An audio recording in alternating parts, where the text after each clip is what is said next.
안녕하세요. 승설TV의 한정환 변호사입니다. 여러분은 불의를 보면 못 참는 성격인가요? 아니면 불의를 보고도 잘 참는 그런 성격인가요? 오늘은 방조에 대해서 좀 말씀을 드리려고 해요. 방조는 범죄를 돕는 것이다 라고 보시면 되는데요. 가령 길거리에서 누가 도둑질을 하고 있다라고 봤을 때 그것을 보고 그냥 지나치는 사람이 있을 수가 있고, 아니면 그것을 신고하는 사람이 있을 수가 있는데, 이런 것들에 대한 각각의 법적 평가를 어떻게 할 것인가 하는 것이 오늘 우리의 핵심 주제라고 보시면 될 것 같습니다. 결론부터 말씀드리자면, 지나가는 사람이 어떤 범죄 행위를 보고 그것을 그냥 지나쳐 갔다라고 해서 그것을 방조로 평가를 해서 형사처벌하지는 않습니다. 방조는 그야말로 돕는 거예요.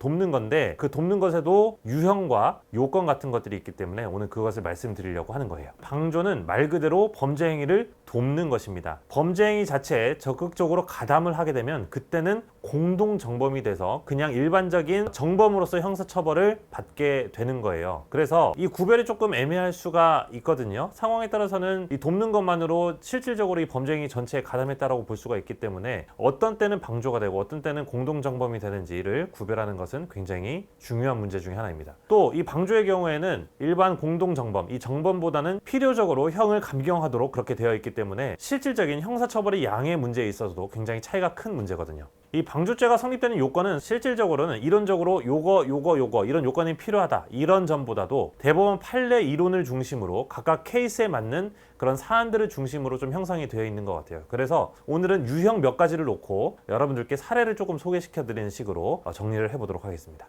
방조의 유형은 크게 보면 세 가지로 볼 수가 있어요. 첫 번째는 정신적 방조, 두 번째는 물질적 방조, 또 세 번째는 부작위에 의한 방조, 이렇게 볼 수가 있는데요. 정신적 방조는 예를 들어서 대법원 판례 중에는 이런 게 있어요. 불법 시위를 하는 그런 현장이 있었습니다. 그런데 그 불법 시위 행위의 대표자가 어떤 사람 A에게 가서 이 시위 현장에 대한 사진, 영상을 찍어달라라고 부탁을 했고, 그래서 그 사람이 그 현장, 그 시위하는 모습을 사진과 영상으로 찍어서 남기게 되었습니다. 이 사진과 영상을 찍은 행위, 이것에 대해서 어떤 법적 평가를 내리면 좋을까요? 법원의 판례는 이렇게 불법 시위 현장을 사진, 영상으로 찍는 행위에 대해서 그것이 불법 시위 행위에 대한 방조죄가 성립한다라고 보았습니다. 왜냐하면 그 영상과 사진을 찍는 그런 행위로 인해서 그 시위대들이 정신적으로 크게 고무가 됐다 라고 보는 거예요. 더더군다나 그 대표자의 지시를 받았다라는 점이 또 가만히 된 것입니다. 그래서 정신적으로 범죄 행위를 더 잘할 수 있도록 고무하는 행위, 그런 것들이 방조죄에 해당될 수가 있습니다. 두 번째는 물질적 방조인데요. 나일론 환자가 있다라고 봅시다. 이 나일론 환자의 목적은 뭡니까? 보험금을 과다하게 받겠다라는 거잖아요.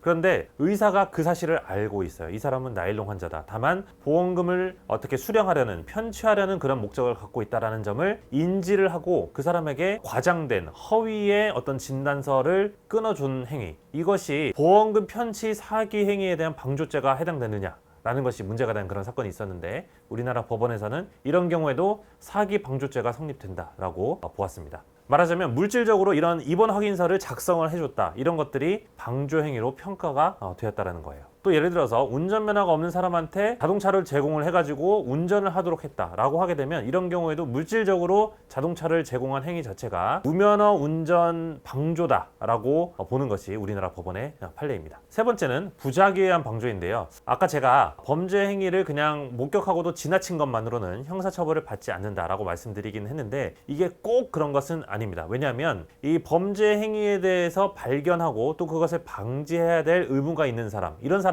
보증인 지위가 있는 사람이다 라고 하는데요. 이런 보증인 지위가 있는 사람의 경우에는 이 범죄 행위에 대해서 목격을 하게 되면 그것에 대해서 적극적인 조치를 할 의무를 부과하고 있고, 그것에 반하게 되면 결국에는 방조죄가 성립할 수가 있는 겁니다. 예를 들어서 이런 거예요. 은행 직원입니다. 근데 부하 직원이 은행 돈을 빼먹고 있는 것, 횡령 행위를 하고 있는 것을 위에 상사가 발견을 한 거예요. 그런데 이 상사가 그 범죄 행위 자체에 적극적으로 가담하지는 않더라도 그 부하 직원의 그런 횡령 행위에 대해서 묵인하고 그냥 넘어갔다 라고 하게 되면은 결국에는 이 상사가 만일에 적극적으로 대처해서 신고도 하고 또 보고도 하고 했으면은 추가적인 피해가 늘어나는 것을 방지할 수 있었을 텐데, 그렇게 하지 않았기 때문에 결국에는 피해가 가중된 것이어서 이런 것들을 방조 행위로 평가를 하고 있습니다. 그러니까 부작위에 의한 방조라는 것은 어떤 작위, 행위를 해야 될 의무가 있는 사람이 그런 것들을 해태해서 또는 하지 않아서 추가적으로 일어나는 그런 부분들에 대해서 방조죄로 법적 평가를 하는 것이 바로 부작위에 의한 방조인 것입니다. 요새 굉장히 많이 이슈가 되는 그런 행위 중에 하나가 뭐냐면요, 바로 음주운전의 방조 행위입니다. 10년 전만 하더라도 음주운전 차량에 탑승한 것만으로는 뭐 아무런 법적 처벌 같은 걸 받지 않는 그런 때가 있었습니다. 그런데 요새는 음주운전자가 운전을 하는 차량이라는 것을 명백하게 인식하고 있음에도 불구하고 거기에 탑승해서 같이 어디로 이동을 했다라고 하게 되면 음주운전 방조죄로 형사처벌을 하는 그런 경향이에요.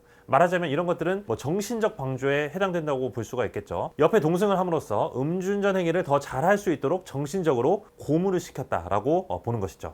그래서 음주운전 자체도 물론 나쁘지만 거기에 동승하는 것도 법적으로 형사처벌의 위험이 있기 때문에 여러분 절대 하시면 안 됩니다. 네, 오늘은 방조와 관련해서 말씀을 드렸습니다. 일상생활에서 생각보다 이 방조 행위는 자주 일어날 수 있는 그런 문제 중에 하나예요. 쉽게 접근할 수 있는 부분인데 이런 것들이 문제가 되면 또 골치 아플 수가 있거든요. 그래서 항상 조심하셔야겠다는 그런 생각이 듭니다. 네, 다음 시간에 또 찾아뵙겠습니다.